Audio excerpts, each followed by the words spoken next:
Vamos a hacer la paella de marisco. Lo importante de la paella de marisco, independientemente de las gambas, las cigalas, la sepia y todo esto, la calidad de la paella de marisco está dada por la morralla. La fumet, el caldo que vamos a hacer.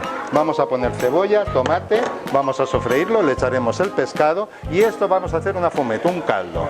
Mientras tanto, luego iremos en las mesas, iremos sofriendo las gambas, las cigalas, la sepia, la iremos apartando, haremos una salmoreta de ñora, de salsa de ñora. Lo sofreiremos todo, echaremos la fumet, hervirá, le echaremos el arroz y ya veremos qué es lo que pasa.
Nuevos Ketchup Kits y Mayo Kits Star Wars. Todo el poder de la salsa en 6 envases coleccionables.